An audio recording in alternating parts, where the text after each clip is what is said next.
Thor एक ऐसा character है जो कि सबका फेवरेट बना रैग्नारॉक और इन्फिनिटी वॉर के बाद। जहां रैग्नारॉक में थॉर का वेपन टूट गया, वहीं उसे इन्फिनिटी वॉर में उसे एक नया वेपन मिला, जिसके बाद उसने थेनोस की छाती में स्टॉर्म ब्रेकर घुसा दिया था, जिसके बाद वो सबका फेवरेट बन गया। लेकिन आज भी थॉर के बारे में ऐसी कई बातें हैं जो कि आप नहीं जानते होंगे। सो हेलो गाइस, मैं हूं आशीष और चलिए बात करते थॉर के कुछ इंटरेस्टिंग अननोन फैक्ट्स के ऊपर। कुछ कैरेक्टर ऐसे होते हैं जो कि सिर्फ सीरियस टोन में ही अच्छे लगते हैं, जैसे कि थेनोस।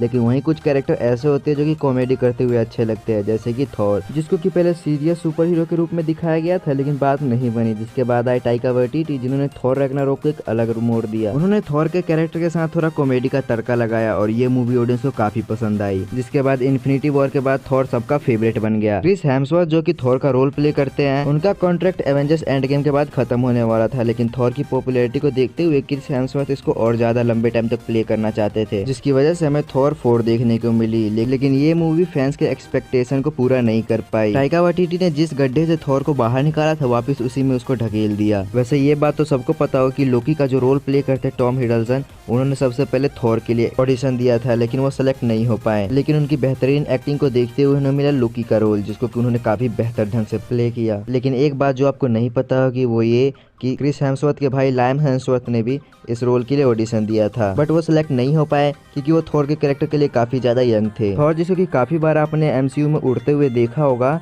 असल में वो कभी उड़ ही नहीं सकता क्योंकि उसके पास ये पावर नहीं है, ना एमसीयू में ना कॉमिक्स में। थॉर उड़ पाता अपने वेपन्स की हेल्प से। म्यूनियर की हेल्प से उड़ने के लिए उसको म्यूनियर को गोल गोल घुमाना पड़ता था, बट स्टॉर्म ब्रेकर में ऐसा कुछ नहीं है, वो थॉर के सोचने भर से ही उसको उड़ा सकता है। अब वेपन की बात आई है तो थॉर के वेपन्स की भी बात कर लेते हैं। म्यूनियर जो कि खतरनाक लाइटनिंग अटैक कर सकता है, उसके बारे में कई ऐसी पावर है जो कि आप नहीं जानते होंगे। कॉमिक्स में थॉर अपने हैमर से टेलीपोर्टेशन, टाइम ट्रेवल करने के साथ साथ मरे हुए लोगों को जिंदा भी कर सकता है, बट ये पावर तो हमें एमसीयू में कभी देखने को नहीं मिलने वाली। लेकिन एक पावर जो हमें देखने को मिलने वाली, जो कि आपने नोटिस नहीं किया होगा, जो कि है म्यूनियर अपना और उसे होल्ड करने वाले दोनों का अपीयरेंस चेंज कर सकती है। और ये बात हमें थॉर रैग्नारोक में दिखाई गई थी, जहां म्यूनियर खुद को छाते में बदल लेता है। स्टॉर्म ब्रेकर जो कि एमसीयू के सबसे पावरफुल वेपन्स में से एक है, उसके पावर का अंदाजा सिर्फ इसी बात से लगा सकते हो कि वो कुछ ही मिनटों में पूरे के पूरे प्लेनेट को तबाह कर सकता है, क्योंकि स्टॉर्म ब्रेकर बाइफ्रोस्ट ओपन कर सकता है। और बाइफ्रोस्ट की पावर हमने थॉर 1 में देखी थी, जहां लोकी उसे ओपन कर देता है, जिसको कि रोकने के लिए थॉर को पूरा ब्रिज ही तोड़ना पड़ता है। और तो और थॉर लव एंड थंडर में हमें स्टॉर्म ब्रेकर के इमोशंस भी दिखाए गए, जहां थॉर उससे बातें करने के साथ साथ उसे शराब भी पिलाता है।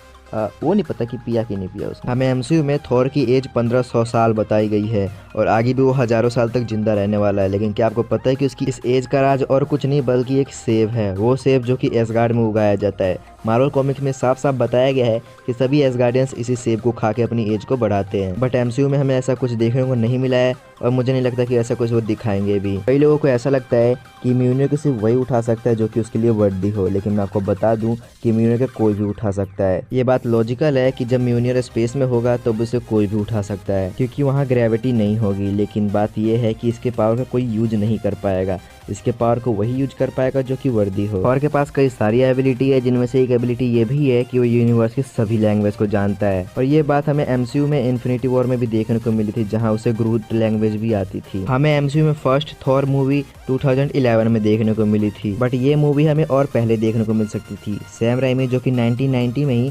थॉर की मूवी पे काम करना चाहते थे, लेकिन उस वक्त स्टूडियो को ये लगता था कि ये मूवी कुछ खास कलेक्शन नहीं कर पाएगी। स्टूडियोज को ये लगता था कि लोगों को ये मूवी कुछ खास पसंद नहीं आएगी। लेकिन आज एमसीयू ने जिस तरीके से इसको दिखाया है, जिसकी वजह से थॉर आज लोगों का फेवरेट है। थॉर लव एंड थंडर में थॉर का जो हाल हुआ वो किसी को पसंद नहीं आया, लेकिन अभी थॉर की और भी मूवीज आनी बाकी है, वो हमें सीक्रेट वॉर्स तक दिख सकता है, इसीलिए हम अभी और भी उम्मीद कर सकते हैं। तो गाइस, ये थी थॉर की वीडियो, जिसमें हमने थॉर के अननोन फैक्ट्स के ऊपर बात की, जो कि शायद आपको नहीं पता होंगे। लेकिन अगर आपको इसमें से कोई पहले से पता था तो आप नीचे कमेंट करके बता सकते हैं। साथ ही कोई ऐसी डिटेल जो कि मैंने मिस कर दी वो भी आप नीचे कमेंट करके बता सकते हैं। तो मैं आपको मिलता हूँ ऐसे ही और कमाल की नेक्स्ट वीडियो में, तब तक के लिए बाय। और हाँ, सब्सक्राइब और लाइक करके